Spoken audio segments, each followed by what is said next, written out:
નમસ્કાર દર્શક મિત્રો, હું જપન શાહ, કાનમ એક્સપ્રેસ ન્યૂઝમાં આપનું સ્વાગત છે.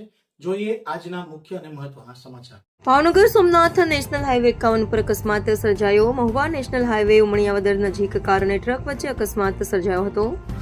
ઉમણિયાવદર નજીક હાઈવે ઉપર કટ મૂકવામાં આવી છે, તેને લઈને અવારનવાર મોટા અકસ્માત સર્જાય છે. આજે મોડી રાત્રે ઉમણિયાવદર નજીક નેશનલ હાઈવે ઉપર 4 વ્હીલ કાર રોડ ક્રોસ કરતા હતા, તે દરમિયાન હાઈવે ઉપર ટ્રક આવી જતા અકસ્માત સર્જાયો હતો. જો કે કોઈ મોટી જાનહાની થવા પામી નથી. 4 વ્હીલ કારનો ડ્રાઈવર સાઈડનો ભાગને નુકસાન થવા પામ્યું છે. ચાલકને સામાન્ય પગમાં ઈજા થવા પામી છે. રિપોર્ટર અમીર પાયક, મહુવા, ભાવનગર. મોહમ્મદ છે ઉમણિયાવદર જે કટ આવેલી છે ત્યાં એ સાઈડથી મારા ફાધર ગાડી લઈને જતા હતા. ત્યાં સામેથી એક ટ્રક આવી અને ગાડીની સાથે એક્સિડન્ટ કરેલું. ઉમણિયાવદરમાં જે કટ મૂકેલી છે એ કટની અંદર બરોબર એક્સિડન્ટ થયેલું છે. એ ઓવરબ્રિજ માટેની બંધ કરેલી છે ત્યાં બરાબર આ બધો બનેલો.